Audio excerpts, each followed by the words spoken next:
Yeah, that definitely could be in the back of Surtin's mind, as he typically doesn't need any added motivation to go out there and get the fall. He's pretty aggressive. But let's see what he can do here tonight. Oklahoma State beat Arizona State 28-9 on Friday night, then made the trip to Columbia. And here we go. Happy you're with us on FloWrestling. 125 pounds, Spratley and Surtin. And we are underway here at the Hearn Center. And Surtin went in immediately on the head of Spratley. Yeah, right away, punching that left underhook on. Spratley did a good job, though, holding position, clearing that tie. We're glad you could join us for this one. This should be a hotly contested duel all day long, up and down the lineup.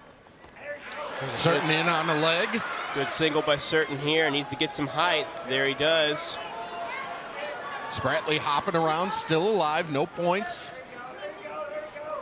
Spratley hoping to maybe turn this his way. Yeah, Spratley with this little Easton tilt here. He's trying to get it. It's a little tricky. Surtin needs to elevate this ankle here and get that right arm out. He's pretty close to doing it here, Bo. He needs to watch the roll through. Pull through. He does. He doesn't get the takedown yet. No points, as Surtin is completely out. Spratley doing a good job getting height here. Now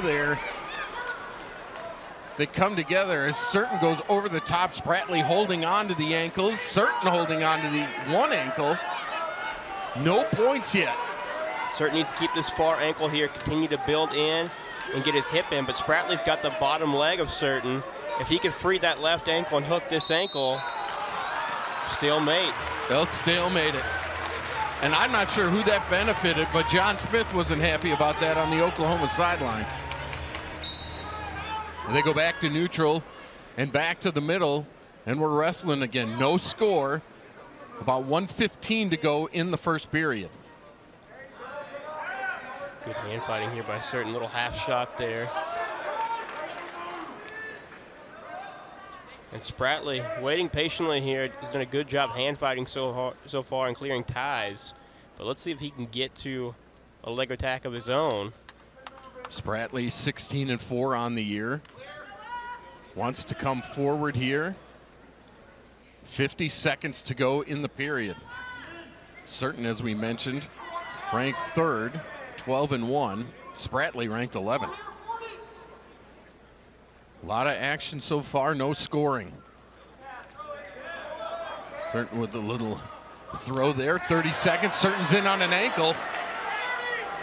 Good elevation here, coming out the back door. Spratley trying to hold on. Surtin trying to move around and get into position for the takedown with 19 to go in the period. And Surtin's got that ankle hooked. He's close to putting him in danger here. No points yet, no points. Surtin still working, 8 seconds to go. Surtin trying to finish this off for 3. Nothing yet, nothing, and that'll do it for the period. Great scramble there by both gentlemen. Spratley was in danger there for a second, Bo, but then with the last few seconds there nearly had Surtin on his back in danger. No scoring, and so Surtin will choose down. He will start the second period on the mat. Wow, what a scramble. This will be very big here for Spratley. If he could somehow get a minute or so of riding time, that can really change the pace of this match, as Noah Surtin is very good on top and typically picks up riding time. Spratley returns Surtin as Surtin had gotten to his feet. Surtin trying again to get up. Can Spratley return him? He does. Again, Surtin a third time up, and now another scramble situation, but Spratley still in control. Spratley with legs in here. Surtin looking to scramble and try to swim that arm over the top. But Spratley just running the football here, building riding time. You can hear them saying, make sure you wrestle. And they'll stalemate it. 1:19 to go, riding time, 41 seconds.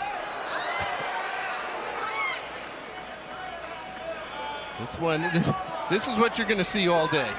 Yeah, a little chippy there. Looked like Spratley was getting maybe a little too close to Surtin. Surtin Gives him a little warning, says, hey, get back, man. The Hearn Center crowd likes that. And they're up, and Surtin's back down. Surtin gets out. There's the escape. 49 seconds of riding time is where it stops. Big escape there for Noah Surtin. And Surtin's in, trying to build. Does he have the underhook in? Well, he did. He was in on an ankle now. But Spratley's got a cradle. It'll go out of bounds. He had him in a cradle position while holding on to the ankle with Surtin. Big 52 seconds here. Can Surtin keep this pace up? Needs to finish one of these great shots he keeps taking. And a caution against Spratley.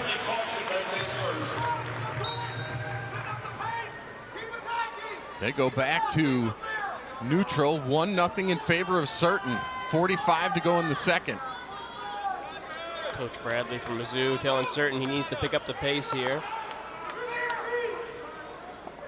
This could be the first. There's Spratley in deep on a leg.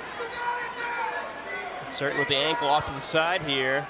Still has Spratley's head covered. Needs to pass this ankle. There it is. Still 20 seconds to go. Can Surtin get through here? No points yet. Trying to break the grasp of Spratley, and Surtin trying to come out of the backside. Surtin trying to roll him over and get in control. Close to a cradle here, Bo. 5 He's got seconds him on his to back. go. No points yet. Still no points, and that's it. Scrambling like crazy, but no points. 1-0 Surtin as we head to the third. This will be big here. Spratley needs to move off the whistle here, get up to his feet, not let Surtin get the weight out on his hands. Don't let the legs in here. Surtin will cover. And Spratley gets up right away. And Surtin, as you mentioned, will try to ride him tough. He tries to get him on the back. No points given up yet. There's one swipe. And Coach Brian Smith gonna throw the brick here. Yes, he is. Surtin still in. Spratley still trying to get a reversal. They're holding on. Half a minute gone. Now some swipes. Looking for a stall call here. A Surtin down on the ankle. There it is. But they're gonna take a look at this one, Bo. Yep. Brian Smith threw the brick a long time ago on the challenge. And John Smith and Brian Smith are talking. And Bo, what's concerning to me here is this was close to getting near fall, but our head official here, he didn't even get down and look for swipes.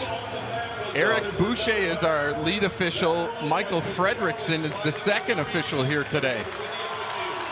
From our angle here, it looks close. Yeah, it was at least close, that's right. And like you said, I'm not even sure he was crouching position. And you know what, Matt, along this weekend, if you've been watching wrestling, there's been a lot of controversy with the refereeing, hasn't there? Yes, there has. Hoping not to have any here tonight either way. I know it, isn't that the truth? So the question here is, was he far enough over past 45 to get these near fall here? By the way, as it stands right now, it's still 1-0 Surtin. 1:23 to go in the third. The riding time for Spratley is down to 12 seconds. And just a one stall call for Surtin. Now, does that go off the board if this is overturned, or does it stay? I believe that would go off.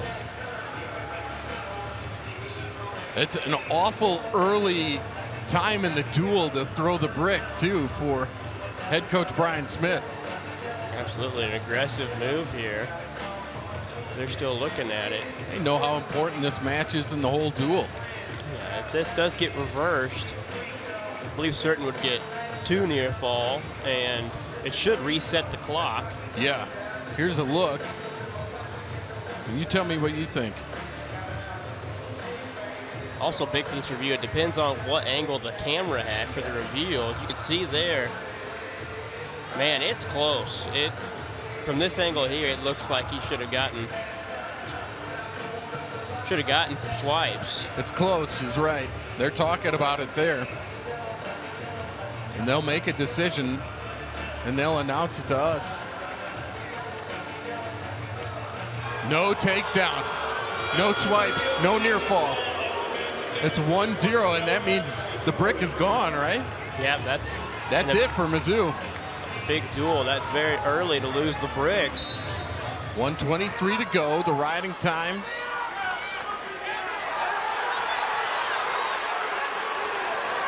Nothing there. Surtin trying to roll him over. Deep power half here. Nothing being called, but Surtin now with the riding time in his favor as Spratley tries to come out the backside, and Surtin could have a big throw here. He's not out yet, and they'll go out of bounds. No By the way, the stall call stands then, so still one on Surtin. Yes, the Oklahoma State crowd wanting another stall call there as they were contesting it. Surtin shoved him out of bounds, but nothing called. 53 seconds to go. The riding time for Surtin hits 20 seconds. Surtin trying to get that leg in against Spratley where he's so tough. He's got it in here. Gonna hop him back here. Trying to set up a cradle on that far side. 33 seconds to go. Spratley gets out. It's 1-1. Riding time stops at 40 seconds. We're even. 25 to go in the third. That was a good move by Spratley. 15 to go. Surtin starting to slow the pace a little bit here. Picks up a left underhook. Now 8 seconds. Looks like, unless there's a late shot, not gonna see anything but overtime. And here we go. Troy Spratley sprints to the center. Noah Surtin follows. Chris Perry telling Spratley to go for looked like a left post high C here. Let's see if he can get to it. Let's see who's got gas left in the tank. Surtin and Spratley circling. There was the attempt there. It sure was. Surtin saw it and caught it. Surtin underhook here. Spratley with that far elbow control. Surtin tries to go on the attack. Surtin front headlock to a single bow. Yep, he's in on the leg. Can Surtin finish this one off? He's moving forward. Spratley goes over the top. Now Spratley, both scrambling. Spratley is in a good shape now. No points yet. Now Surtin's up as they are going back and forth. Scramble nation. Spratley close here. There it is, Bo. And there it is, the takedown for 3 by Spratley. And in sudden victory one, Troy Spratley with the win, 4-1. Upset there, Bo, and a huge win for this dual meet for Troy Spratley and the Cowboys. Let's take a look here. It was scramble, and Surtin couldn't get that left leg out. This is really the testament of this matchup, Bo.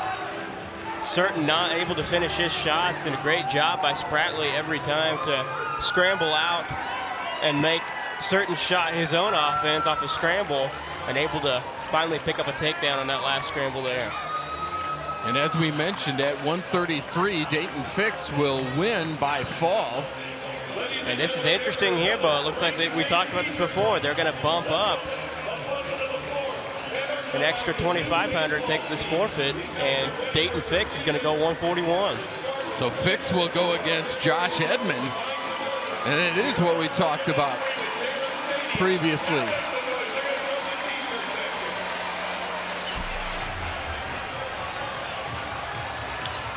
Baseball players throwing t-shirts here. We gotta, when the baseball players throw them, we gotta watch ourselves here, man. Yeah, they They got some better arms than we typically have in here throwing shirts.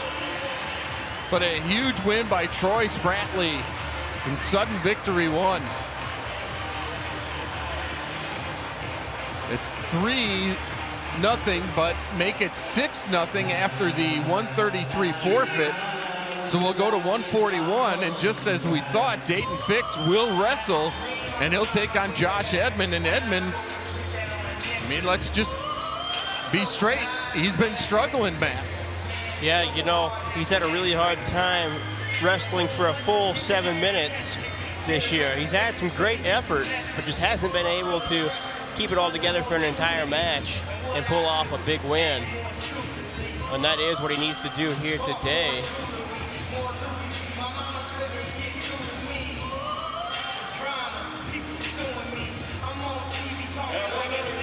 So here they'll make the announcement of 133. And Sam Smith will get the win because, like you mentioned, they weighed him in at 125. So he bumps up to 33, gets the win. It's now 9-0 in favor of Oklahoma State. And it'll be at 141, it'll be Fix. Fix. He's a very large 33-pounder. And very strong. Doesn't look to be giving up any size of the eye test here, Bo, against Edmond.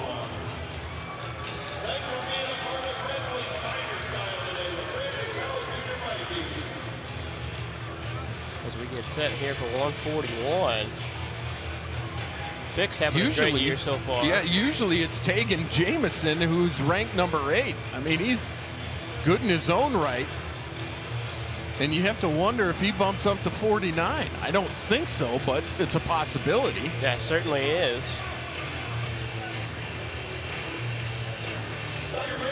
So here we go. Fix comes in.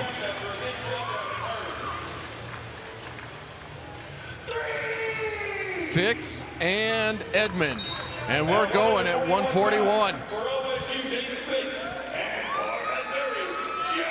Fix, let's see if he can get to his inside trip here. Edmond likes to wrestle from over-under hooks a lot.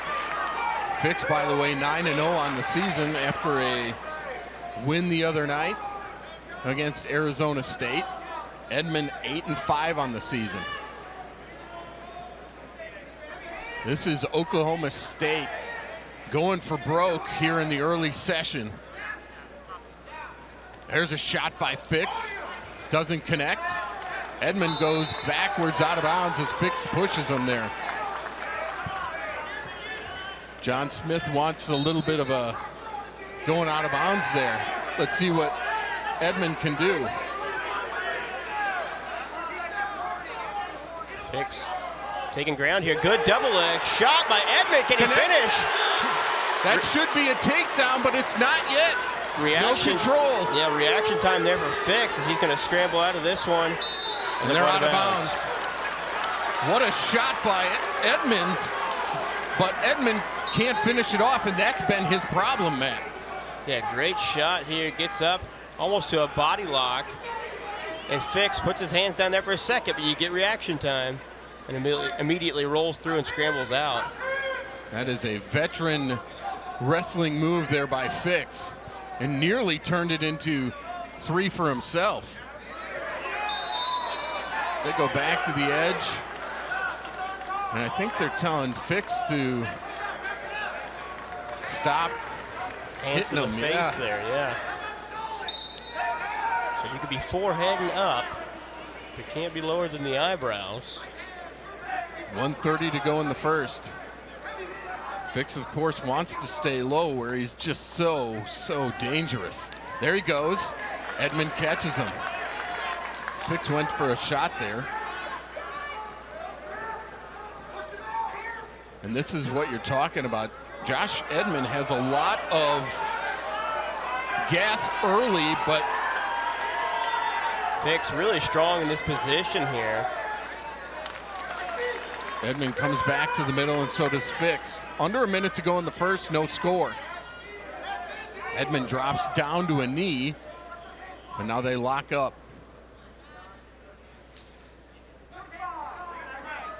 45 seconds to go here in the first. At 141. Dayton Fix wrestling up. There's a stall call against Edmond.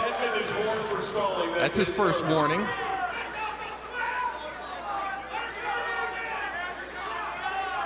Edmond needs to go forward, as Fix has been coming forward a lot.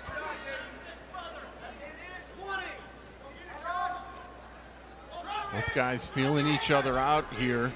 Saw some fireworks in the beginning of the first period, the second half of the first period.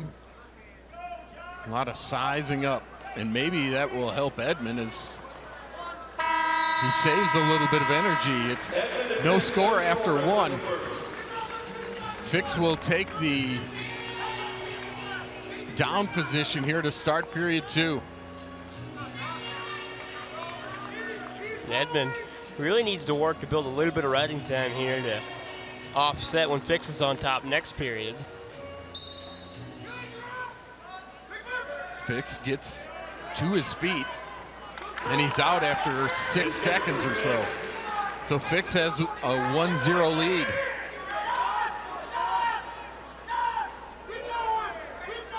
They both dropped down low. After the tie-up, they came free and both dropped low, wanting to go for a shot, but nothing doing. Fix snaps him down. Yeah, dominating the hand fight so far. Edmond needs to battle back here, take some ground of his own. Don't forget he's got a stall warning. He goes forward there. Now Fix goes for a shot. Goes for a trip. Nothing.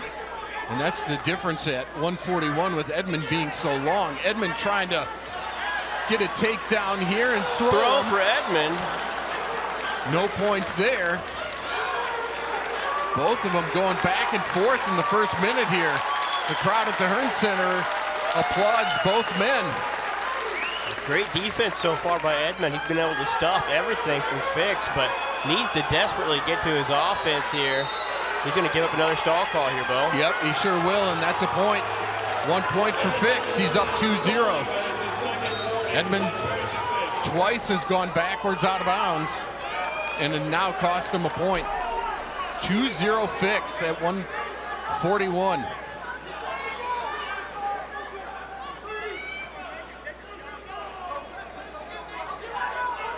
.29 to go here in the second. Fix coming forward. Edmond breaks off. He knows he's got to get a takedown here. 15 to go. Short time, see if somebody lights the fuse. Fix seems like he's fairly content with holding the center of the mat here, letting this period wind down. As he should be. He'll be on top to start the third. He's in pretty good position.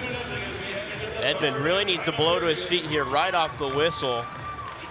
Fix, if he can get his boots in here on top, he is dangerous on top and a nightmare to get off you once he gets those legs in. Fix will cover as Edmond goes down, and Fix starts early. That's just the first caution on Fix.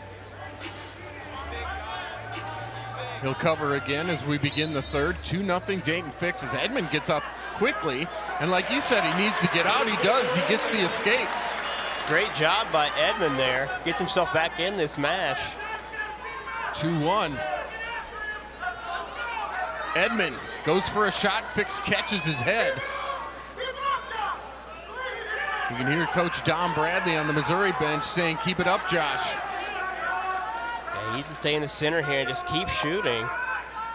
I mean, so far, nothing bad's happened off any Edmond shots. He's got to go forward.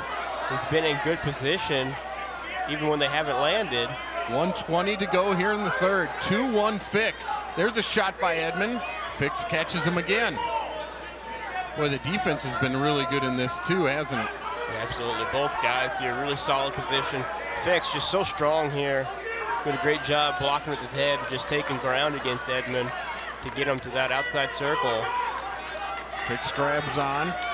Let's see if Edmond will go towards the double. He wants to go toward the double again. He's got to go forward. Now he goes forward a little bit. 45 to go here in the third. Fix goes after him. Still 2-1 Fix. The difference, a stall, 2 stall calls against Edmond. And now Fix starting to back up a little bit. Edmond taking ground. Under 30 to go. There's a stall warning on Fix. They'll go out of bounds and reset it. 24 seconds to go. Riding time obviously not a factor. The stall warning against Fix is there. Can Edmond go after him? Edmond trying to get a shot to go after Fix. 14.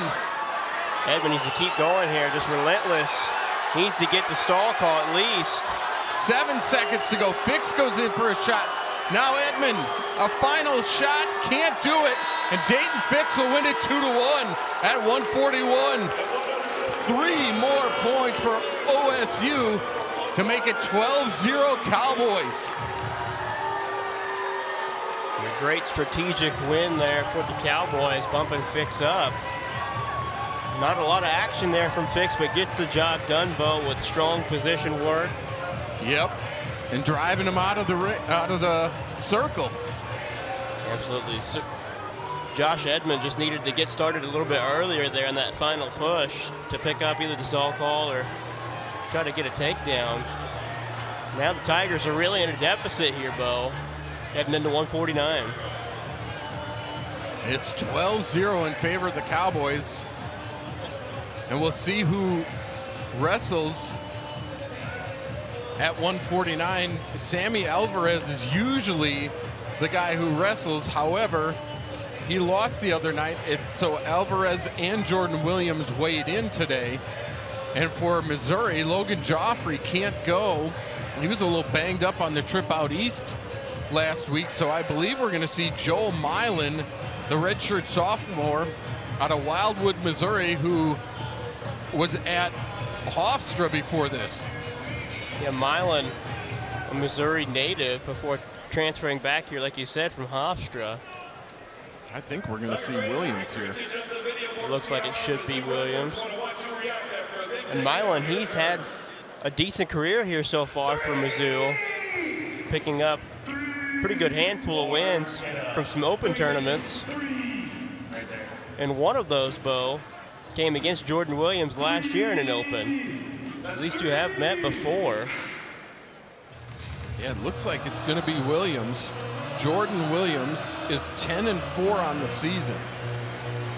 Williams struggled a bit to start, but it seems like he's kind of found his pace as of late. His last match was on the 26th of January against Adam Allard of Northern Iowa, where he won. Williams won by technical fall, 20-5. Mylin, a nightmare to wrestle, very large for 149, very strong positionally, very athletic, but as is Williams. Williams has some incredible speed, some great attacks from outside. Let's see who can get it done here, Bo, as the Tigers are desperate to get on the scoreboard here before intermission. Yeah, the Tigers going against Williams, who was a 3-time Oklahoma State champion at Collinsville High School. So he's in there taking on Mylin. And as we mentioned, Mylin started at Hofstra and then came back to Mizzou. So not necessarily Williams is in on a shot, doesn't connect. Mylin tries to reshoot and re-attack. Now Williams trying to move around Mylin. Boy, this is not the matchup we thought we'd see at 149 when we thought we were looking at Alvarez and Joffrey. And there's a 3-point takedown by Williams. Yeah, nice go behind little shuck there for Williams as Mylin picks up the escape. Mylin will reset. Joel Mylin, as Matt mentioned, extremely long. But against Williams, it doesn't make a lot of difference. Williams on the attack again. as he's just going over the top of Mylin's head and holding on to his chest and then working from there. Yeah, good front headlock work here from Williams. Doing a good job bouncing Mylin and running the corner as he's close to getting another one here, Bo. Yep, he sure is. He'll get it right there. Williams gets the takedown. It's 6-1 in favor of Jordan Williams.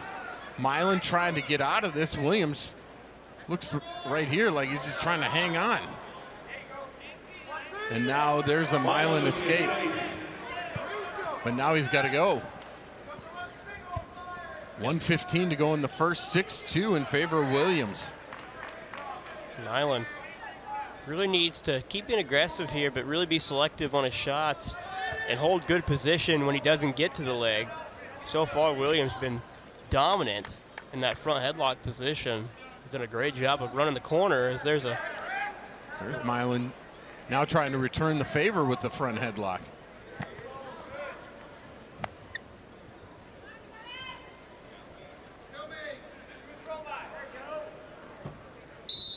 And they'll stalemate that one, go back to the middle. 41 seconds to go. Riding time for Williams, by the way. He's got 2 takedowns and 22 seconds of riding time. 6-2 Williams over Mylin. Oh, I think Williams had a shot there. Mylin was a little off balance and Williams didn't see it. There's a shot by Mylin, caught by Williams again. 20 seconds to go. Mylin holding on here, but on both knees, and you just can't be on both knees against a guy like Williams who's super fast and explosive. He's going to get the corner every time, just like this. Not a takedown yet. Now it is. With 5 seconds to go, they'll stalemate it with 3 to go, and it's 9-2 in favor of Williams. A huge Hearn Center crowd, not much to cheer about so far, as it's been all Cowboys in Columbia. Williams will cover for the final 3, and that'll be it. Williams leads 9-2 after the first. 9-2. Yeah. Not the start Joel Mylin needed for the Tigers. Needs to get right to his feet here, get out, and get to work, Bo. Yeah. I mean, we've seen it all throughout the year that things can change with one takedown and some near fall. But Mylin's got to get out first, as Williams seems to be in a better position now. And as you mentioned, Mylin's got to build to his feet. Yeah, Williams threatened a little near side cradle there. But Mylin holding ground here. Williams working on getting this wrist here, getting out to the side.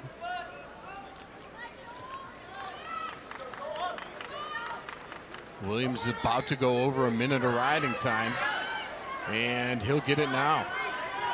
Mylin trying to get the escape. There it is, but 1:03 of riding time. It's 9-3, and as to Matt's point, Mylin's got to go to work. And he's been working hard in the bottom position. Shot by Mylin from the outside again, reshot by Williams. And Bo, Mylin looks like his gas tank is already getting a little bit low. I'd agree with that. And not that way for Williams. Williams still coming forward and smelling blood in the water, as they say. But Mylin with this left collar tie here needs to be careful pressuring in with that. Williams very good with duck unders off elbow control. It's kind of a staple for the Oklahoma State team. Elbow control, duck unders, low single attacks, you know. They get that from their head coach. John Smith, who's been there a long time. It's 33rd year, 464 wins, and only 72 losses in duels. Now in on a leg is Mylin. What can he do with it? He's trying to get both legs of Williams. Williams trying to pull Mylin over the top. Williams working on a cradle here. Mylin working to get a takedown. Doesn't have it yet, but he's got to keep digging. Short 4 time. seconds, 3, nothing going on, and they're going to hold it. That'll end the period. It's been the theme of the day so far for Missouri, a shot that they can't finish. Williams Gonna start down, look for the escape here, and start looking for takedowns to try to get some bonus points here for the Cowboys and expand their lead. 9-3 as we start the third period. The riding time goes under a minute. So there's the escape to make it 10-3 as they're back on their feet. The riding time under a minute. Going for the ankle was Williams. Mylin just got his foot out of there in time.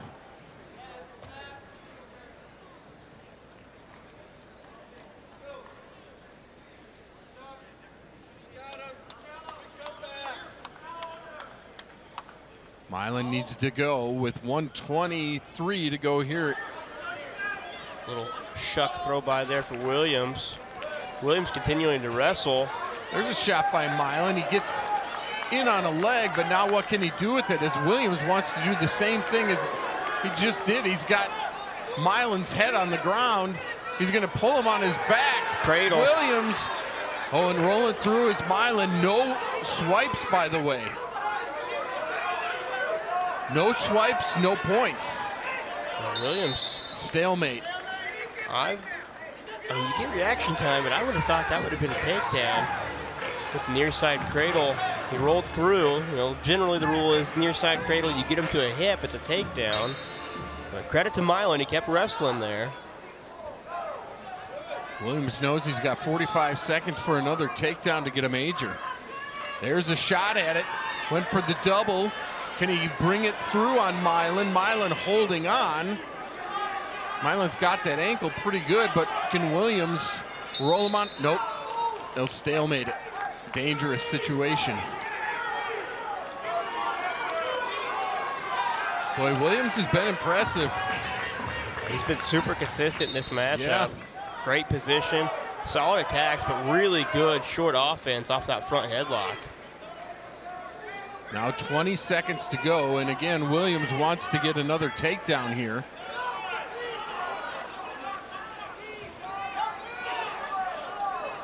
Williams will go after it. Mylin really just hanging on in the final 10.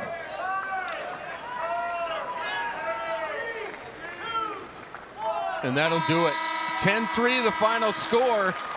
Jordan Williams makes it 15-0 in favor of Oklahoma State. And what a start here for the Cowboys. As you said, Bo, really silencing this massive crowd for Mizzou. And now this is a really interesting matchup here at 157, Bo. For the Tigers, Brock Mauller. The Cowboys, Teague Travis. Couple of Tolton boys. Absolutely, a couple of Columbia natives, Father Tolton Catholic High School. Both four-time state champions, 3 at Father Tolton for Travis before he transferred to Stillwater High School. And Travis was a 141-pounder last season, Bo. Yep. And, you know, kind of I think they decided that he, you know, probably wasn't going to make the lineup at 141. Williams and Alvarez were already slotted kind of as the guys who were going to compete for the spot at 149. So Travis says, I'm going to go all the way up to 157. And so far, Bo, he's had an incredible season, especially for a guy who's gone up 2 weight classes.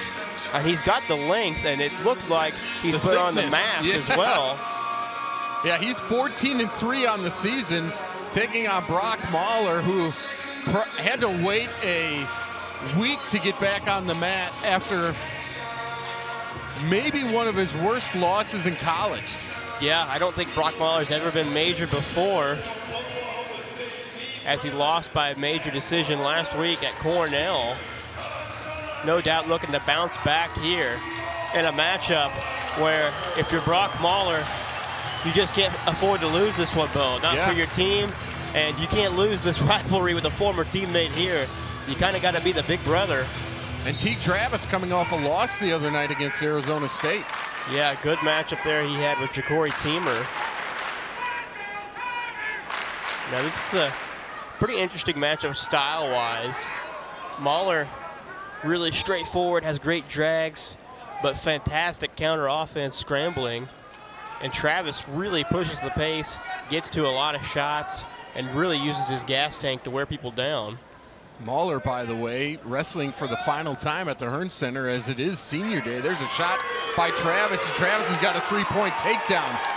Great shot there by Travis. As I was saying, Mauller, great scrambler, great counter offense, but Travis got to both ankles right away there, Bo. No time to scramble. Mauller with over 100 wins in his career on senior day. The seniors, Mauller, Peyton Mako, and Zach Elam.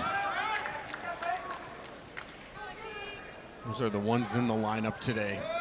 Mauller pulled down to the mat by Travis. Frees his head. And now let's see if Mauller goes on the attack. He'll readjust the headgear, and it looks like, yeah, it slipped down pretty good. Referee blows it dead. He'll readjust, and we'll go back to the middle. 3-1 in favor of Teague Travis. Oklahoma State showing why they're going to be a team to be reckoned with, not only in the Big 12s, but also nationals. Yeah, they started out this season with a very young team, and they've been super consistent throughout the year. Just steadily getting better and better. And they look solid. They look like a trophy contending team right now. Completely agree. 1:10 to go here in the first. Travis got that takedown. The riding time was only 6 seconds. Travis doing a great job pulling on the head of Mauller. It's kind of a delicate balance there with Mauller. Has really good drags. A lot of times he gets to those from his opponent's pressure back in. So you really don't want to pressure into him a lot, but you also can't back up and give up ground and give up stall calls. 40 seconds to go in the first. And if I'm not mistaken, Matt, I don't remember a Missouri takedown yet. No, this whole duel. I don't think they've gotten one yet. I think you're right. Under 30 to go. Travis pulls Mauller down again. Now 20. Thought maybe Mauller would try a throw by there. Now 10. So Travis saw his opening, went for it. Mauller goes for a move there that doesn't work, and that'll be the end of the first. 3-1 in favor of Teague Travis. It'll be his choice. Travis is going to defer. And so Mauller will choose down.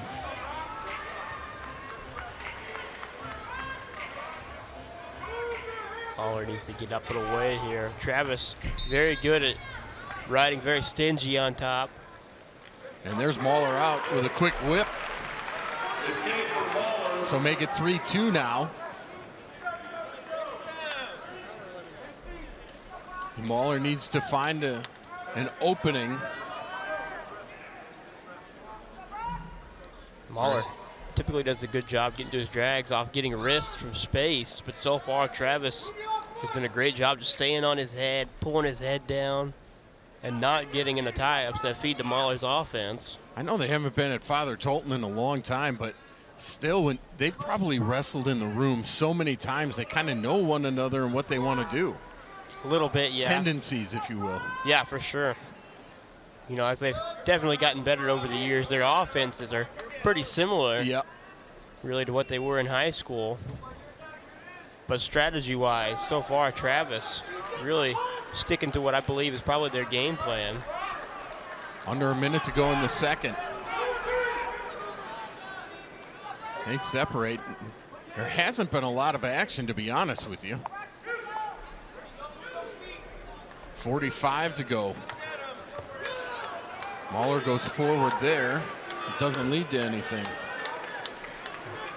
Mauller really needs to pick up the pace here as there's a shot by Travis. Mauller going to run corner. He's going to try to run corner. Travis has that leg. Mauller hanging on right now, and they'll go out of bounds. They'll go neutral. Brock Mauller lost to Meyer Shapiro 14-4 the last time out. Before that, he beat Alex Hornfeck of West Virginia 16-4. Mauller's been scoring points this year, but that's kind of shut down in the last week. Now 6 seconds to go here in the second period. 3-2 in favor of Travis. Okay, let's see what Mauller does here. You gotta imagine Travis is picking down. And Mauller has the ability to ride people out, which he could do here, pick up the riding time point and go to overtime. Or let's see if he cuts him loose and makes it a battle for a takedown. As an escape and a takedown would take the lead for Mauller. Travis doesn't have the point yet. Now he does. 4-2 in favor of Travis, and it becomes the takedown match.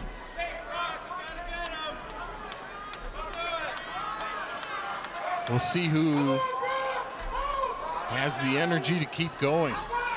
There's been a ton of hand fighting and pulling on the neck and the head. We're under 90 to go in the third. 4-2 in favor of Travis, who hit on that first period takedown. That's the difference right now. And Mauller really just needs to go here. He's got to start firing. You know it. We saw last time, in the last match, it was Mylin. I should say Edmond didn't go early enough 2 matches ago. And so Mauller's got to go now with 55. Travis just holding him off. Mauller trying to get energized by the crowd, goes for the leg. No stall call there. Now Travis goes in. Can Mauller use this? Mauller's going to try to get around this. Can he keep moving around? 34 seconds to go. Mauller trying to get Travis in a prone position. 25 to go. Over under here. Travis clears. Under 20 seconds to go. Now 15. Mauller's got to make a move. Travis pushes him off, looks at the clock. And Teague Travis is going to upset Brock Mauller and win 4-2. And the Cowboy domination continues. Great job by Travis there. Clearly he had a game plan, got that early takedown bow, and then just really controlled the hand fight for the rest of the match and really never gave Mauller an opportunity to get to a score. That's a clean sweep for the Cowboys in the first session. As we hit intermission, Matt, they have been very impressive. Absolutely. Not a takedown scored yet for the Tigers. They've got to get things rolling here on the backside, these final 5 weight classes, which the Tigers are favored in 4 out of the 5, but they're going to need all 5 to pick up this dual meet win. And they've got quite a task to make a comeback here. All right, we'll take a little break for the intermission, and we'll be back in about 10 minutes with 165.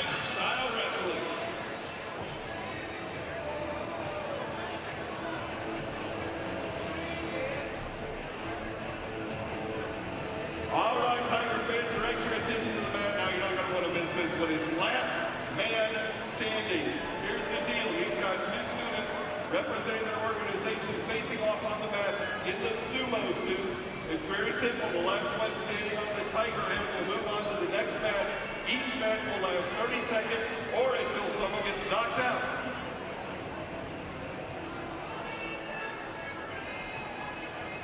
We've got Jordan and Carson, if you guys get ready, and go.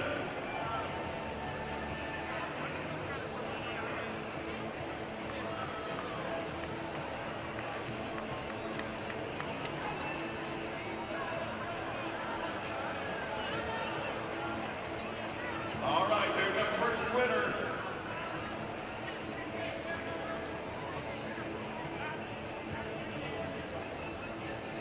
All right, Matthew and Carson are going to go next here.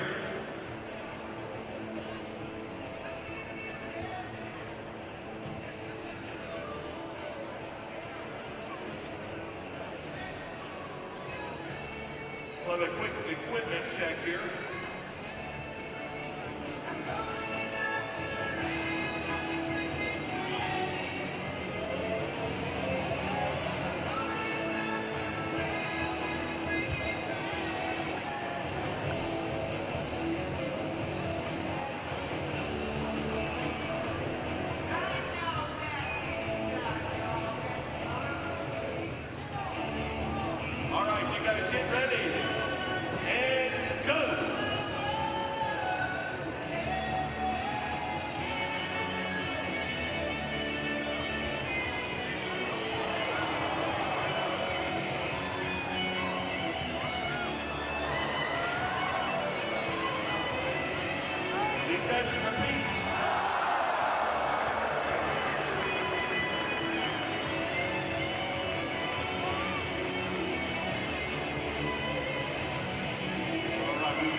Little housekeeping for you guys. We did have some trouble with the clock at first, but that is the correct time now in our intermission. So we got a little more than 4 minutes left before we get back to action here.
Fans, last time to get fifth place wound up against the red number Mason Cage T-shirt style.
And welcome back, everybody.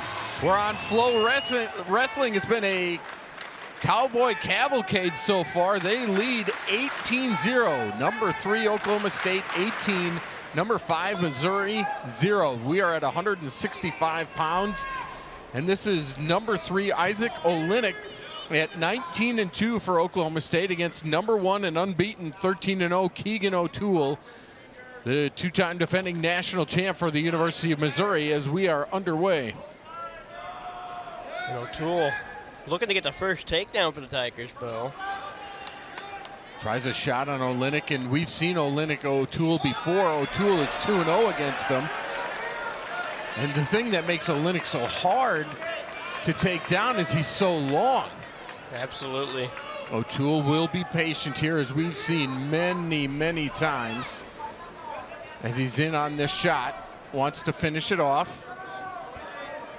Pulls Olenek back into the middle. Gets some height on the leg. We'll go behind the back here. Trip. No takedown yet. Needs to really shelf this on his right hip here. There, you see it there. Now he needs to climb this leg here, get that far ankle. Still wrestling near the edge, and O'Toole wants to pull him back in. The thing about Olenek is Olenek can reach O'Toole's ankle. So O'Toole very close here. It's the far hip of Olenek. There's the three-point takedown for Keegan O'Toole.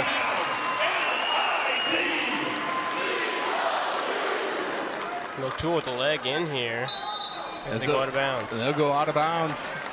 The first takedown of the day, and the red brick comes out here. Challenged by John Smith and the Oklahoma State bench. They're going to challenge for a locked hands call here, it looks like. And we'll go to the video monitor. Let's take a look. It's going to be tough to tell if there's locked hands. Yeah, he did a good job here climbing up this leg. He gets the far hip. Takes him a second here for the referee to award this takedown. He doesn't have locked hands that I've seen at all. There was a ruling on those locked hands. Let's see here. Right about now, they award the takedown. I don't see it there, Bo, but that's not exactly the best angle from our side here. They'll go to the monitor. It looked like they awarded it the takedown. Yeah, they definitely awarded the takedown. Just not sure on this locked hands call. As you said, Bo, these two have met several times, but not since Olenek has been in an orange singlet. Yeah. Those were when he was still at Northern Illinois, because he was an All-American there. And again, you can tell just the length of the arms and how tall he is. That's what makes him so difficult at 165. Absolutely. And so far this year, Olenek looks like he's definitely jumped another level. Seems like he's definitely benefited from this transfer here to Oklahoma State, getting to work with John Smith, Coleman Scott. And they'll say no locked hands. So the takedown stays. And so it's 3-0 in favor of O'Toole. O'Toole will cover, as you see Brian Smith. And Olenek gets up quickly. Olenek only has 2 losses, one of them to number 3 David Carr, who's the runner-up. O'Toole trying to work on something here. The other one is to West Virginia's Peyton Hall.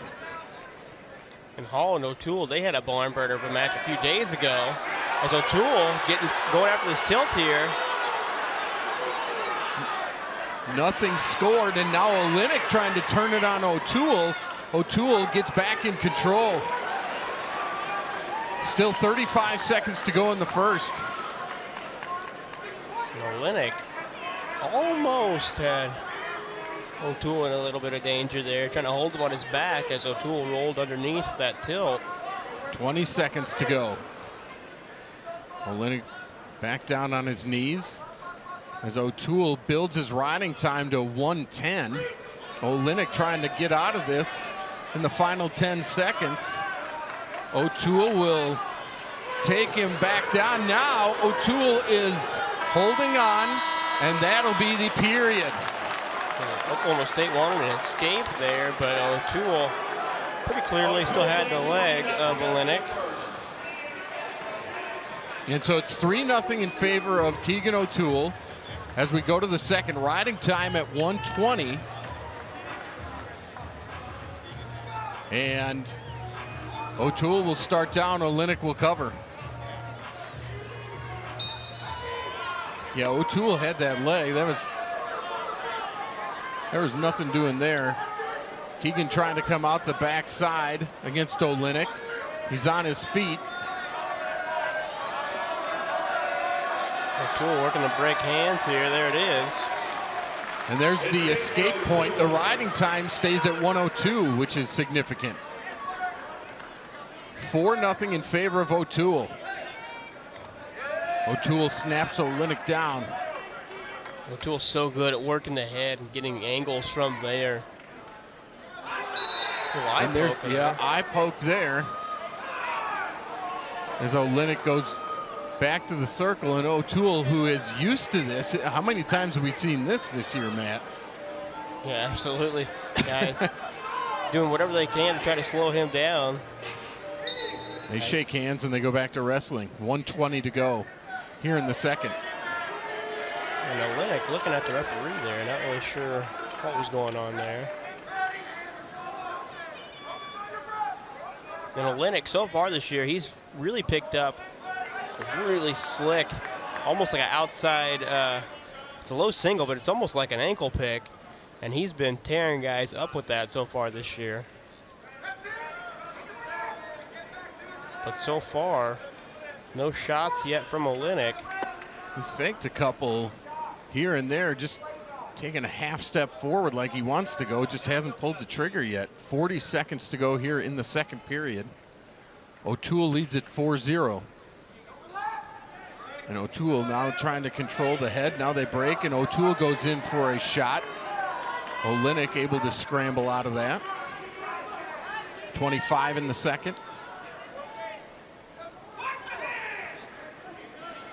Olenek was grabbing the face of O'Toole again. Now 10 seconds to go here in the second. They separate. Again, the riding time is in favor of Keegan O'Toole at 1:02. That'll be the end of the second. Now Olenek will choose down. So O'Toole will build a little more riding time here, Matt. Yeah, if he can build a solid 20, 30 more seconds, maybe go for a tilt, but I would guess he's probably going to cut him loose here and look to try to get another takedown. Olenek gets up quickly, and he's out after about a modest 5 seconds. 4-1 is the score. The Tigers desperately needing some bonus points anywhere they could find them, and for O'Toole to get it here, he's going to need a pair of takedowns, or a takedown and some swipes. O'Toole goes forward. Olenek flops down with defense. O'Toole goes forward again and again. Now a reshot. 2 shots and a little duck under attempt from O'Toole there, all stuffed by Olenek. The crowd wants some stall call on Olenek as O'Toole is going forward. 1:10 to go in the third. Olenek knows that he's one takedown away from tying this match. O'Toole. Nice little outside step there. Duck under for O'Toole. There's a stall warning against Olenek. No point yet. No point. O'Toole going to step in front with the body lock here. Can he complete this takedown? He needs to keep working the corner here. Oh, he's good in this position. You see him reach underneath there.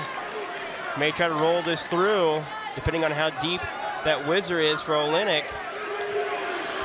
Far ankle coming in, now scrambling.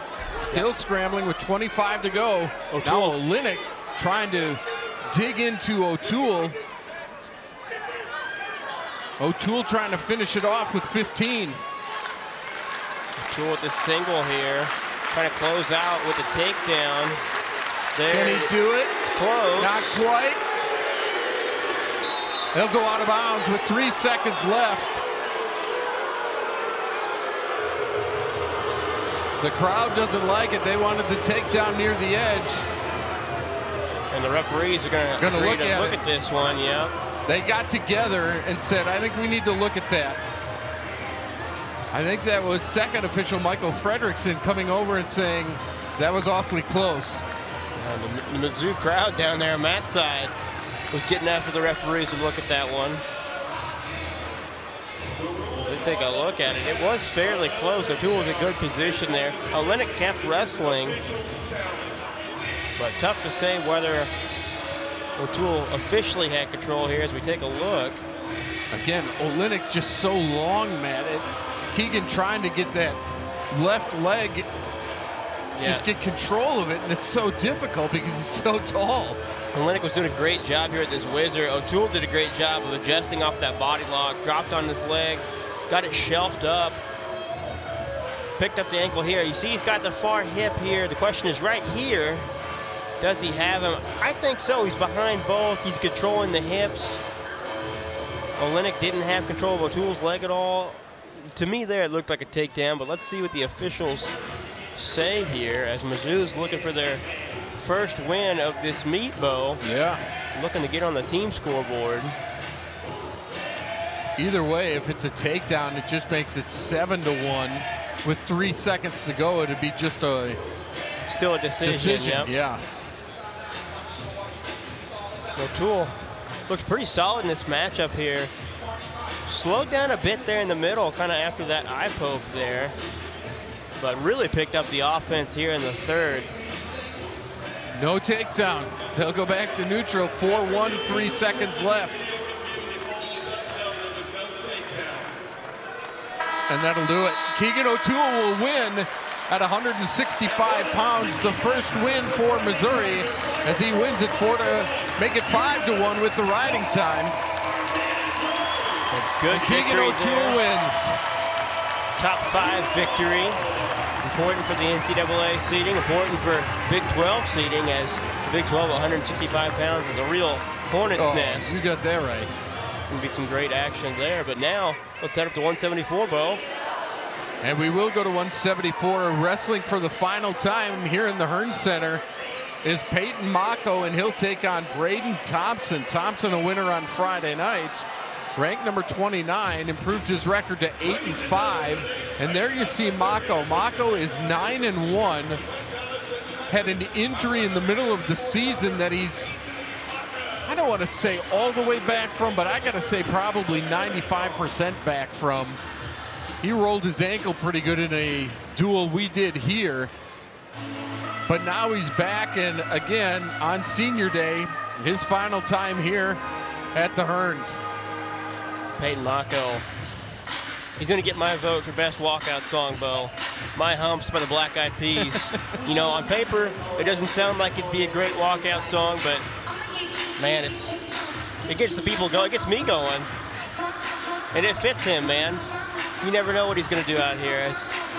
I would put my money on something crazy is going to happen. We could see a cartwheel. We may see Peyton Mako jump over Braden Thompson here. I don't know if he's going to win, but action is guaranteed. As we mentioned, Thompson won the other night against the Sun Devils. Before that, he lost against MJ Guyton of Iowa State in sudden victory. And that broke a 3-match winning streak. His other loss was to Augustine of Pittsburgh, and that was 2-1 in overtime. Thompson's season got off to a weird start. He lost his first one on an injury default, and then lost to Stanford's Lorenzo Norman, and then lost to Ohio's Sal Perrine. And it's since then it kind of, maybe he got healthy again, and then he's gone on a little bit of a tear. And as we mentioned, he's now up to 8 wins after starting 0-3. He's now 8-5. Yeah, Thompson looks like he's really made a breakthrough. He's looked pretty solid as of late. Having a pretty solid freshman campaign here for the Cowboys. Mako wanting to go forward, and of course, coming from Wisconsin, uses the funky style to his advantage. Mako working the head of Thompson here. Mako's got a fantastic blast double leg from space. It can also make things happen from counter offense scrambling, as you noted, Bo. Thompson doing a good job here. He's got kind of an overtie in the armpit there.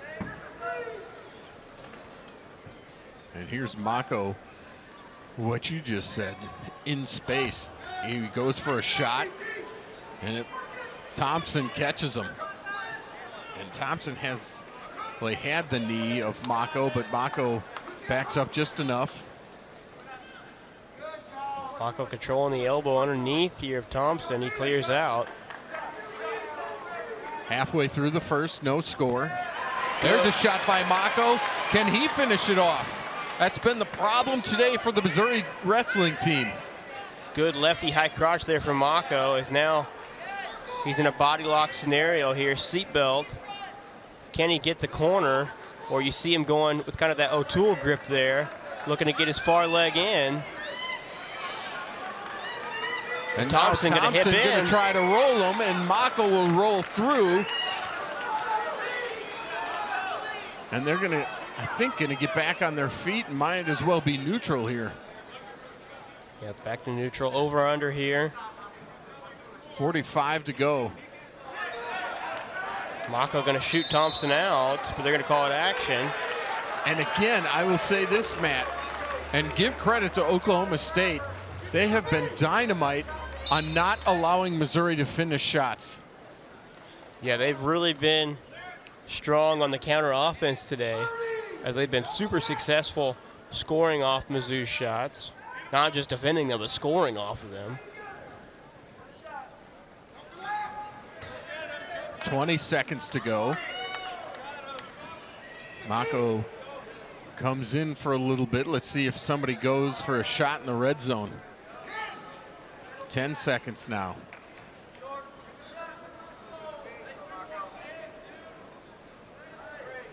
2 and 1, and that'll be it for the first, and it's 0-0.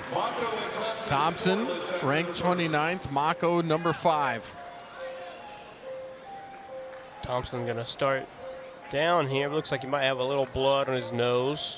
I want to talk to you about this, Matt. One thing that we noticed is Missouri was really hot going into that Stanford duel where they won 39-0. Then they had an open canceled. Then they went out east for 2, but that was after about 2 weeks off, and then another week off. This schedule has allowed them a lot of time in the building and in the Missouri wrestling room. However, maybe would they have wished to be wrestling more against other teams? You know, it's tough to say. It could be a double-edged sword, you know. Yeah. Like you said, they were really hot, and you kind of want to keep things rolling while you're hot, but you're also in the stretch of things here in January. And so anytime you can have off can be a blessing sometimes. You can stay healthy. The escape for Thompson, and he leads at 1-0 after Mako stayed on top for 11 seconds. There's a shot by Mako. He was in pretty deep, but Thompson saw that which way he wanted to go, and now Thompson is in pretty good position holding down the head of Mako. Can Mako pull his head out and maybe roll Thompson over? Mako stepped over the leg here of Thompson and has the other leg underneath. Mako trying to come out through the other side. That's a takedown for Thompson. Man, I don't know if I agree with that one, as Thompson would need to be in a side headlock position here with that inside leg in to get the takedown. The Missouri bench is all over this one. They're going to want to take a look at it. The referees are going to talk about it. Let's see what the referees, if they go over to the monitor. Yeah. Yep, they will. And again, we don't want to talk about the officiating, but it's been a topic all weekend around the country. Yeah, as you can see, Mako here stepped over that back leg and has control of the left leg of Thompson. And as the rule book states, I think for Thompson to get a takedown here, you know, he really needs to be in a side headlock position with his hands locked, with his left hand behind Mako's armpit. And he's just not there, Bo. You know, I could see maybe if he was kind of in a spladle scenario there, Mako had his hands on the mat, but Mako was in good position there and battling for that takedown. I don't see the takedown there for Thompson, but let's see what they say here, as that would be a huge, huge change of events here in this matchup. Would make it all of a sudden 4-0 in favor of Thompson here in the second period with under 40 seconds to go. As they look at it over on the far side of the mat from us. Eric Boucher and Michael Fredrickson looking at the monitor. And immediately Brian Smith was up out of his chair saying, you can't call that. Yeah, you know, that's just not by the book, a takedown. I don't know if maybe the crowd had some influence on that or what. Let's see what they say.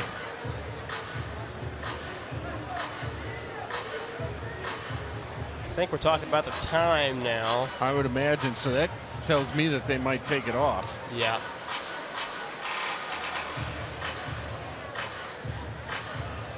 So we're gonna have to reset the riding time a few seconds and the match clock. Let's see what they officially say. They're telling the table, and here comes the announcement. No takedown. So the riding time goes back to 11 seconds for Mako. And the score is 1-0 in favor of Thompson. 30 seconds to go here in the second. And again, I got to give the officials credit for coming together and going to the table and the monitor to look at that. Yeah, you know, it probably shouldn't have been called in the first place, but a great job by them to say, hey, let's take a look at it and try to see what happened there. Under 10 seconds to go here in the second. And that should do it for the second period. It will. And Mako will choose down and try to escape to tie this one up. 1-0 in favor of Thompson. No stall warnings for either grappler.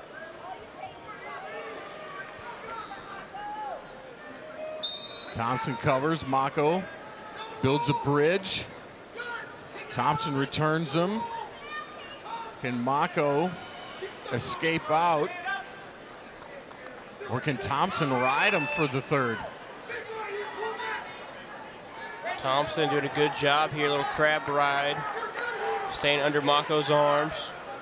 Mako trying to break the grip of Thompson. He's on his feet again. Let's see if Mako can get out. No, he'll be returned, but does Mako roll through? He does. He'll get the escape. Riding time is 30 seconds for Thompson, but we're tied at 1 with 1:10 to go in the third. Mako, with his unconventional style, rolls through and gets the escape. Now Thompson pressuring in here. Under a minute to go. Can Thompson get to a leg? I don't think he's taken a committed shot yet, Bo. 45 to go. Mako ties him up again, up high. Thompson pulls the head down of Mako, and I thought he was going to take a shot there. It looked like he had a little bit of an opening. Now 30 in the third. 1-1 our score.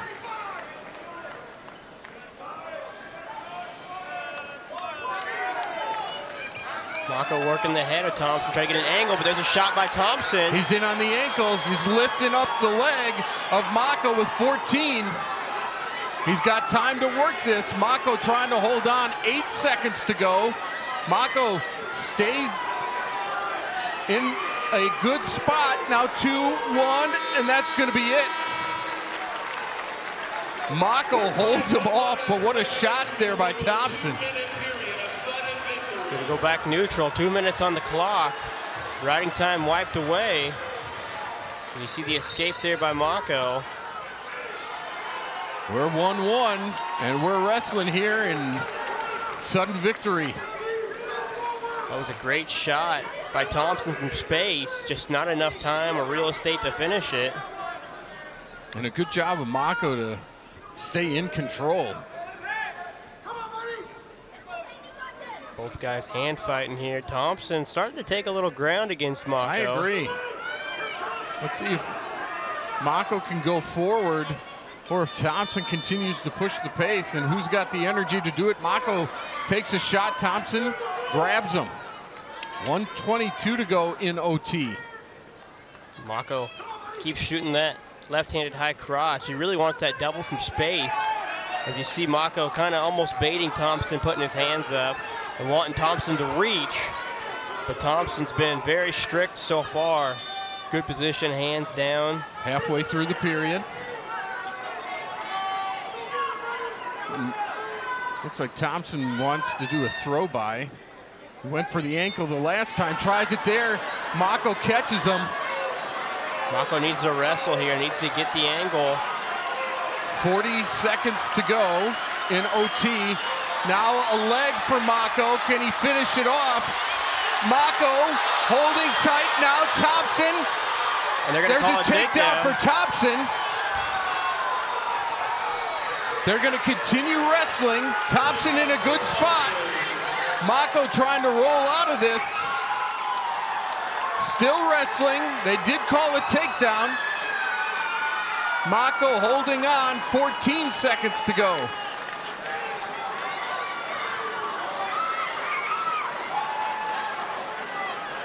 But that should do it. 3, 2, and 1. I'm not sure what we're doing there. We should have stopped that, but huge upset win there, Bo, for Braden Thompson. That was 4-point near fall, too. That was 3-point takedown, 4-point near fall, and he wins 8-1. incredible win for the freshman there. Off Mako's shot there, Thompson hit a slick roll through there and just came out on top and had Mako dead to rights on his back there. Let's take another look at it. Rolls him through. It looked like he was going for a cradle, but almost like a high flyer there, and just has Mako caught here right on his back. Nothing he could do there. Great game plan and great scrambling there in overtime by Braden Thompson. 6,207 here at the Hearn Center. And aside from Keegan O'Toole, they have had nothing to cheer about, Matt. Yeah, no, pretty flat day here for the Tigers. Not much going on. They'd like to return the favor here, pull off an upset of their own with Clayton Whiting over, I believe, second-ranked Dustin Plott. He is second-ranked at 20-2, coming off a fall the other night against Arizona State. Whiting, ranked 11th, is 9-2, but this has been all Oklahoma State.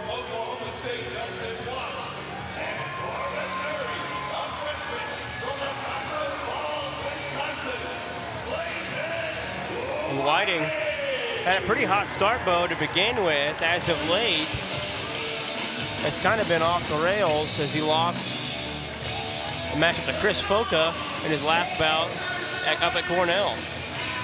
I think they're still doing some cleanup on the mat here from the last match.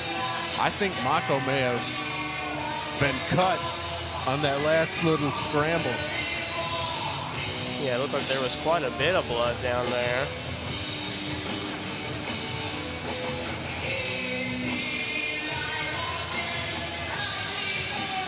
And here we go at 184.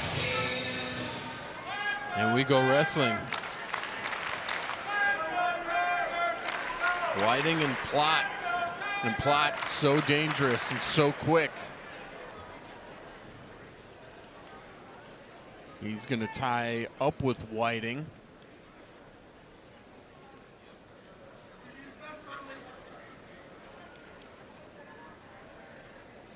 Oklahoma State leads the duel 21-3. And unless Whiting can get the fall against Plott and then Rocky Elam and Zach Elam do the same to tie it up, this one's already for the Cowboys. And I would imagine with criteria, that would go in the way of Oklahoma State. Yeah, definitely, with more match victories. Whiting really needing to get things going here. What a showing by Oklahoma State. They came in ready. They came in 11-0, 5-0 in the Big 12, and now Plott's in on Whiting's leg. And he'll get the three-point takedown. Great job there by Plott. Got in on that single. Went to put Whiting in danger a little bit there and then just came out on top. As now he's got Whiting's arm on his back. And he's going to be looking for some near fall here pretty soon. As he's got Whiting at a bad spot here. Completely flat. As you can see the arm on the back there. Going to turn it into a bar arm here. Whiting is still having to wrestle 90 seconds in this period. And Plott just going to work. Getting near the edge of the mat. This is about the only bad move by Plott, as Plott moved Whiting. But they're still in the circle. Whiting's out now. Plott needs to stay in, and he goes out. That's a big help for Whiting there as he gets that arm free. Yeah, he was in a bad spot there. Did a good job getting out of it. Riding time's at 59 seconds for Plott.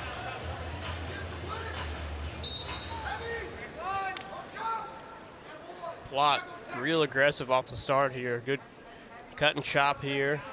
Out to the side, putting the pressure on Whiting here. So far, Whiting hasn't shown a lot of effort on bottom yet, Bo. Yeah, you're right about that. The riding time is at 1:20 still. 35 seconds to go in the period. Plott has just been in total command since that takedown. He was tactical with the takedown, and now he's just been trying to work the tilt. 20 seconds to go in the period. And this has been such an impressive showing by the Cowboys. Ranked third for a reason. The last 2 times these squads met, it was a 1-point win each way. Not this time. This has been all Oklahoma State as Plott exits the first period leading 3-0 and with riding time at 1:56. And Whiting is going to choose down. Whiting really needs to move off the whistle here. Get up to his feet, get his hips out, and not let Plott get started on that bar arm again.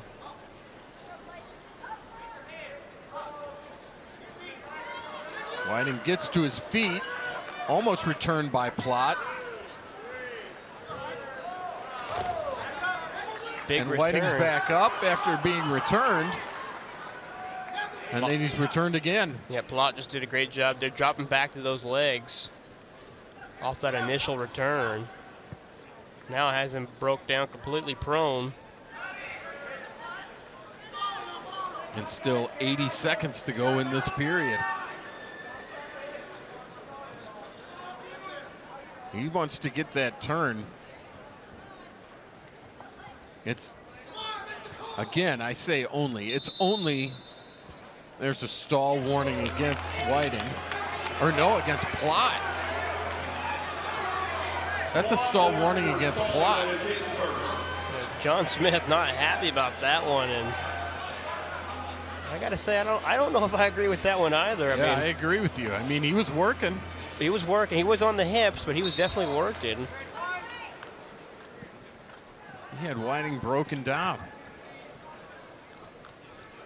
Riding time is going to hit 3 minutes here in a second. It's at 2:59 when Whiting escapes to make it 3-1. 50 seconds to go in the second, and you know Whiting is gassed because of all the work he had to do underneath. Yeah, you know, absolutely. Plott just been so dominant, taking everything Whiting has to get off the bottom there. Double leg shot by Plott. Whiting just moves out of the way. They'll reset with 30 to go. And Plott's going to go back to his offense. Whiting tries a shot to no avail. Plott grabs in again. Again, the score is 3-1 in favor of Plott as he's in on a leg. Moved around quickly. Whiting trying to hold on for the final 10. Going up and over, 6-5, 4. Whiting's holding on, 2-1. That's not going to lead to anything except the end of the second period. And you can see the exhaustion on Whiting. Plott crawls back over to the middle. Whiting a big breath, and we'll start the third. Plott is up to his legs. Breaks the hands and he's out. Makes it 4-1. Whiting goes for a shot. And Plott's there. And as dominant as Plott's been in this matchup, it's just 4-1. He's going to need a couple takedowns or a takedown and turn for the major.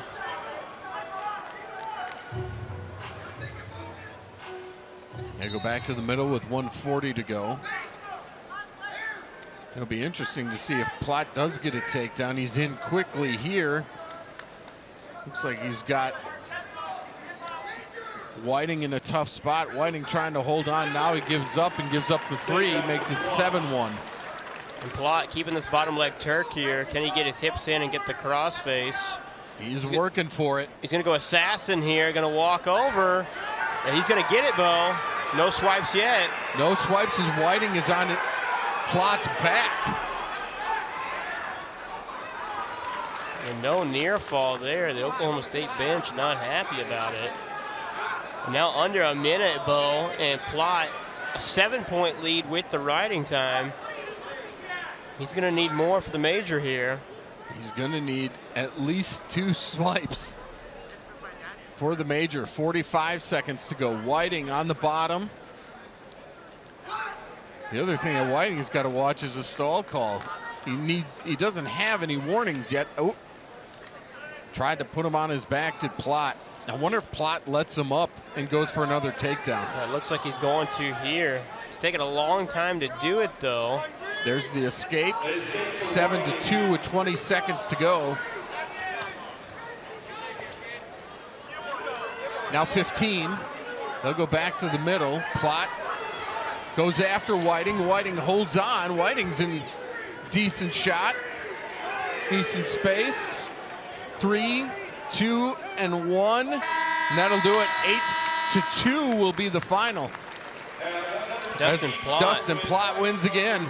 About as dominant of a decision as you can get. Just missed picking up that last takedown for the major, but a dominant performance nonetheless for the number 2 ranked wrestler in the country. We go to 197, Bo. It looks like Oklahoma State is going to send out Kyle Haas. Haas is 10-2 on the year, and he'll take on Rocky Elam, as some of the people here at the Hearns have hit the exits. As the duel is 24-3, not anything what the Missouri staff thought this would be. And the Cowboys look like they came out here with a real mission on their hands, and they've wrestled like it. And there you see Kyle Haas at 197.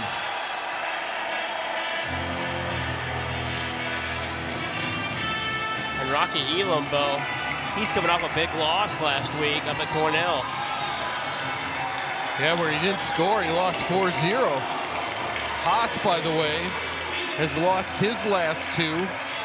Lost to technical fall in the Southern Scuffle to Stephen Buchanan of Oklahoma. Buchanan ranked number 2. And then he lost to West Virginia's Austin Cooley 5-0. But this is a big chance, to be honest with you, for Rocky Elam, as he's got to turn his season around a little bit. And it's funny to say that when somebody's 8-1, but that's the way it feels. Yeah, absolutely. You know, Elam, a little bit of a slow start this year, missed the first couple matches, was coming back from an injury, and I will say, Bo, I don't think he's been back to the Rocky Elam that we've known for several seasons. You know, he doesn't look like he's been 100% just yet. Let's see what we can do here against Kyle Haas. These two have met probably dozens of times growing up wrestling, but I don't believe they've met yet in college. I know that Serber beat Rocky last year. He was 1-0 against Rocky with Serber. But with a 24-3 lead in this duel, the Cowboys send out Haas. Elam in on a leg. Good single here. Can he build up to it? Good hips there by Haas. Yeah. Good hips, and he wiggles his way out of it. I guess that's a little promising if you're Elam, though, because you take a shot early. Yeah, looked good there. Good effort. Good job getting to his feet. That's something he's kind of struggled with this year. Last year, you know, in seasons past, he's been an absolute horse on single legs. He's always been able to come up to his feet and really drive in, but struggled so far this year in that scenario. Haas pressuring forward here.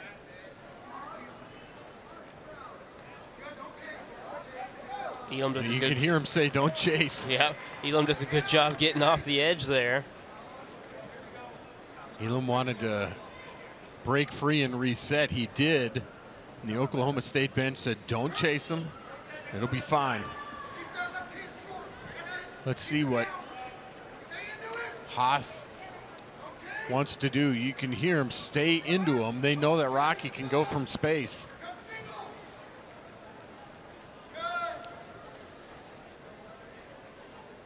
Haas pulling down on the neck of Elam. Again, Rocky Elam so tall and lanky that he can use that a lot of times in a lot of matches. Absolutely. He can also sometimes be his detriment, though, Yep, as last no week doubt. against Cardenas, it was a very close matchup. And Cardenas just caught Rocky Elam just a little bit high in his stance, was able to run through a double leg. But so far, Haas is doing a great job. Hand fighting, there's a good single again by Elam, up to his feet. Now we'll finish that one. There's a 3-point takedown with under 30 seconds to go here in the first. They'll go out of bounds. And Rocky Elam's on the board. Looks like Elam might have a little blood time here, potentially, yep. I think they'll have to look at it. It looked like he looked to the bench and said, am I bleeding? And they said, you sure are, but it looks like more of a scratch, doesn't it? I don't even see it. Where is it at? Is Under it on his nose? eye. On his eye? Under his other eye here. I don't know. Whatever it was, they got it taken care of. Looks like maybe a little bit on the nose, just a hair. 23 seconds to go here. And that'll be a caution on Rocky. Elam is cautioned, that's his first. Kyle Haas goes back down. Haas would love to get up here in the final 20 seconds. And Elam would love to keep him down for the final 20 seconds. 10 seconds now. Elam holding on. Haas trying to break out under 5. And Elam will hang on for the final 21 seconds of the first period. So Elam leads it 3-0 after the first. Haas going to go down here to start. Elam, 25 seconds of riding time, like you noted there. Needs to build that up. Elam, typically a pretty big blanket on top. Tough to escape from. If he could hold him here for a good 40, 45 seconds with that takedown, he's going to be in decent shape. Elam with and Haas. he's in good shape here, isn't he? Yeah, hasn't broke down flat here. Needs to get to the side a little bit here. He's got a wrist. Riding time for Rocky Elam. Hits a minute right now.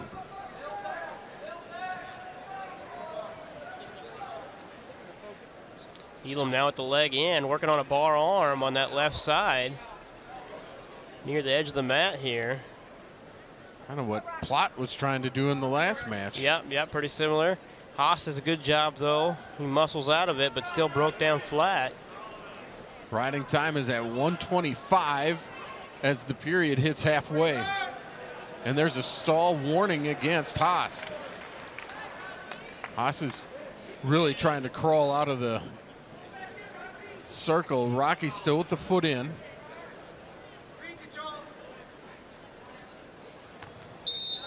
And they'll go out of bounds. 42 seconds to go in the period. And ridden the whole way by Rocky Elam. His riding time's up to 1:45. They're going to reset, and I think they're going to look at Rocky again for just maybe that little spot on his nose, around his eye. Just that nose plug there a little bit, maybe. So far, Elam has looked better in this matchup, Bo. Agreed. Than he has in former matches. Several shots, some blood in the teeth there. Good with Elam. Good riding on top. Yeah. I'm most impressed with his single legs and his ability to get back to his feet and drive up and in. He's really looked good in that position today. So we get ready to go again. Again, Rocky Elam leads at 3-0. 42 seconds to go. Now less than that, 40 seconds to go in the second period. Rocky's riding time is about to hit 2 minutes. Elam did a good job scooping that back ankle there. As Haas broke down again. Needs to get a wrist here, get his leg in, really secure this ride out to finish off this period. If he rides him the whole 2 minutes here, Matt, that's really impressive, and he's got about 12 seconds to do so, and Haas isn't doing much. Rocky working. 5 seconds now. Rocky looks at the clock, sees it, they count it out, and that is a ride out of the second period by Rocky Elam to lead it 3-0, and his riding time's at 2:25. So Elam essentially up 4-0 here. The escape would make it 5, and if he could muster another takedown and a ride out, that would be the major for Elam. Looks like there might be a caution on Haas there. Got that right, and that's his first, so one each way. Again, don't forget that Haas also has a stall warning against him. And we go to wrestle here in the third. Rocky is up quickly, breaks the hands, gets the escape. The riding time lands at 2:20. So the riding time point is going to be locked up in about 25 seconds.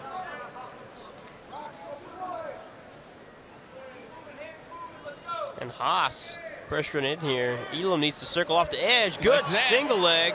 Great shot by Rocky. He'll get the 3-point takedown, and he's up 7-0. Great single leg there by Rocky, and immediately caught the opposite ankle too. Quick finish. Now he's trying to get some tilt as the riding time point is secured. So if he can ride him out, he'd have the major. Can he get some back points? They go out of bounds.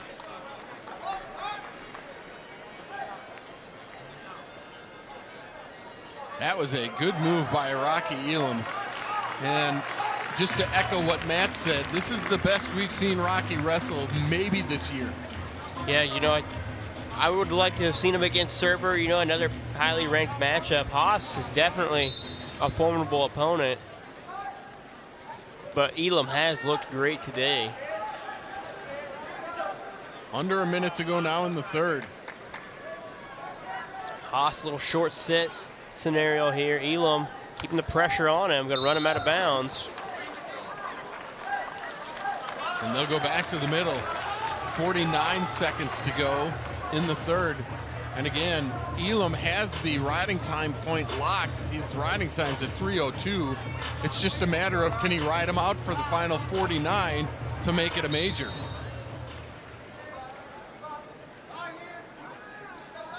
Or if Haas gets up, can he get another takedown before the period ends? Absolutely, Haas. Again with this short sit, Elam hanging that head high, but keeping the pressure on him. Can Haas get his hips out here? Tripod now.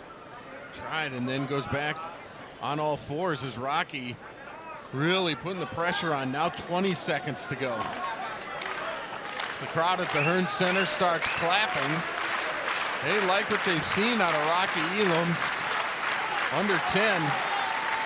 And Rocky Elam is going to win this one. And as we mentioned, his most impressive victory of the season, he wins it 8-0 and gets the major to make it 24-7. Solid performance there by Rocky Elam, and again, the best we've seen him look this year. And that's a good sign heading into late in the season here and into the postseason. Let's take another look here at that last takedown by Elam. Swing single, caught that far ankle. Just a great shot, and his offense looked great today, Bo. Yeah, no question about it. And Rocky Elam so far has the most takedowns in a match for the Tigers. In the heavyweight here, we're gonna have, I think this might be Christian Carroll, don't you? this is Connor Doucette. It is Doucette, okay. They weighed in both, but Doucette's gonna go. Connor Doucette, 14-4, lost on Friday, but he'll take on senior Zach Elam, 17-0 on the year. Zach Elam wrestling at the Hearn Center for his final time today. And Elam really has had a dynamite senior season here, Bo. Lots of bonus, quite a few falls. As this one's probably going to be a tight matchup here. They've met several times, and Doucette has been able to keep it close, but so far Elam has been the victor every time. But yep. Doucette, he's found another gear this year, Bo. He's had some good victories, and he had a very close matchup, like you said, on Friday night with Colton Schultz from Arizona State. Yep. That one went to tiebreakers with Schultz picking up the victory. Well, and Zach Elam, you know, got emotional in his senior video just on what it's meant to wrestle here and wrestle his wrestling time and how he wants to finish it the right way. Elam is capable of big throws, but let's see if he can get to his signature slide by here. And a caution to start. He's eager. He wants to go. And now we wrestle. The final match. Zach Elam, Connor Doucette. Doucette with the collar tie here. Zach Elam has 94 career wins and could, if he continues on his pace, could get to 100 in the Big 12 tournament. And I know that was a goal for him this year. He's wrestled a lot to get to 17-0. He has, and you know, your last year, you want to get on the mat every chance you can. Because you know it's the last dance, right? Yep, absolutely. And he's made the most of it this year. 17-0. Elam trying to get the head of Doucette down here. Elam's been super tough in that front headlock position this year. Has picked up a few falls from there. More than a minute in. Yeah, Zach Elam has some falls and got it from some different positions that we've seen. Elam with his left hand collar tie. Doucette controlling the right hand of Elam.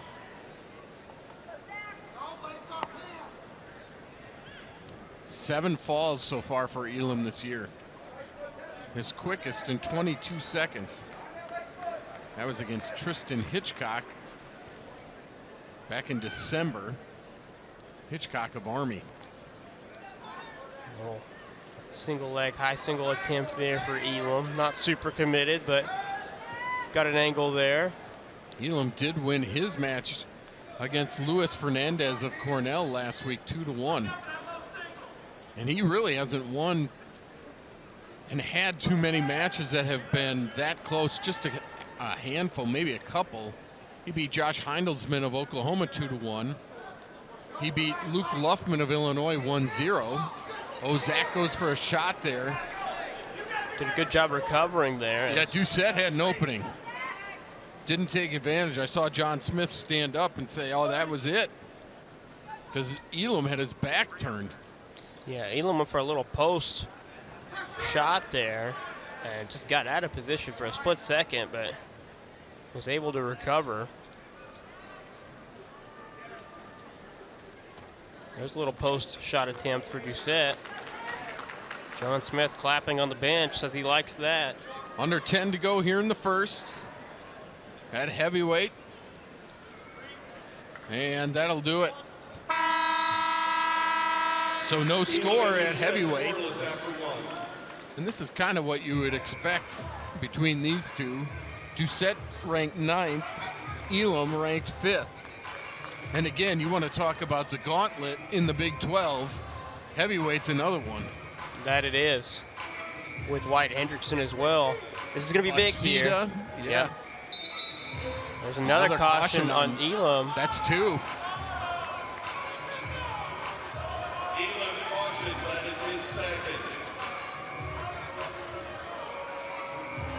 One more, and that's a point.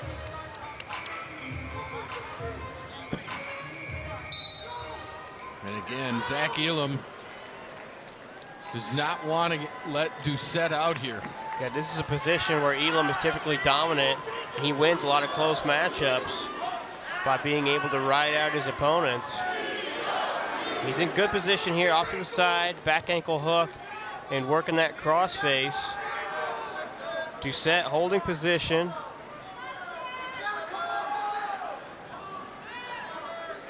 Elam still holding strong, trying to build a base is Doucette. Elam kind of resets here and breaks Doucette down. Doucette is working on the bottom. Riding time hits 50 seconds.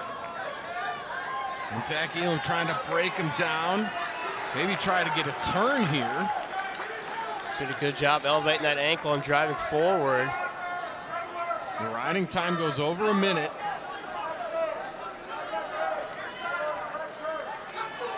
He would love to ride Doucette out the whole period. Now he's got that far arm there, but Doucette quickly gets it back out. And they're going to go stall warning against Zach Elam.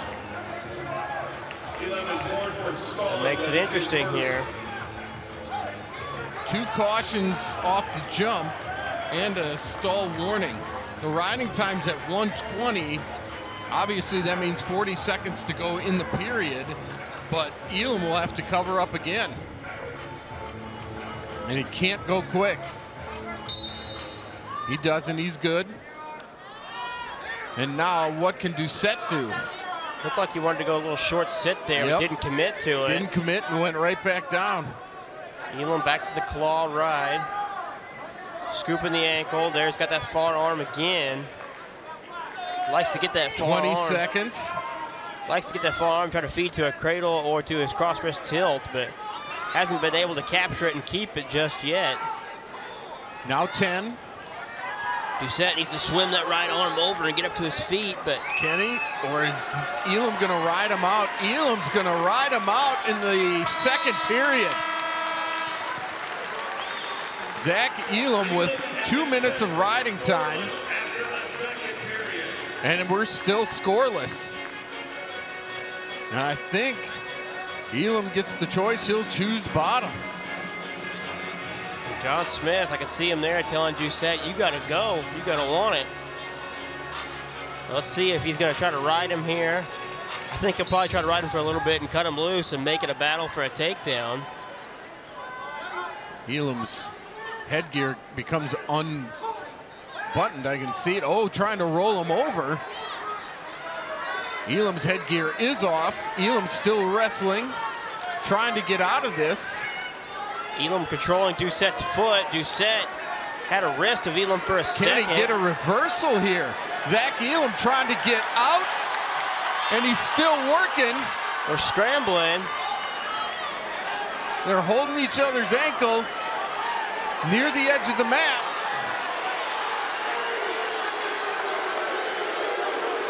That's close to a That's close for a reversal. takedown. Elam needs to get his head up here.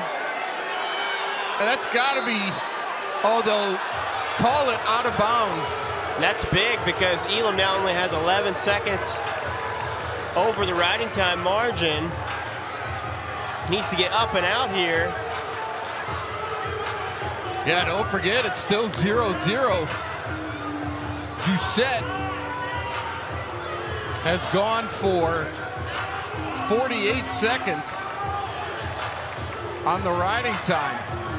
Again, the riding time won't matter just if Elam can get an escape. Nearly had the reversal there.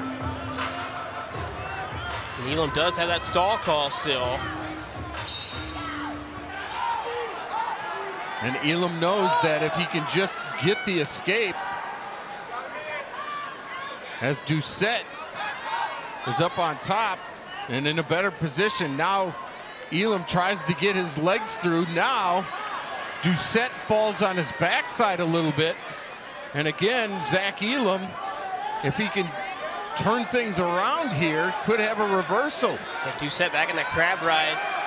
And there's the escape for a point for Zach Elam. Under 40 to go, they're back on their feet. Elam does have the stall call. He's going to have to be active here. 30 seconds to go. Elam comes forward, which he needs to do. Doucette with the shot. Elam catches him. Front headlock for Elam. He's good here. Under 15. Needs to snap and get the corner. Needs to keep wrestling. He's going forward now with 9. Now with 5. Zach Elam going forward. His final time on the Hearn Center mat will be a 1-0 victory. Proving his toughness, Zach Elam comes through with the win at heavyweight. Good final win here in the Hearn Center for Zach Elam to cap off his career here at the Hearns. But it's all Oklahoma State here today, Matt, as they win the duel 24.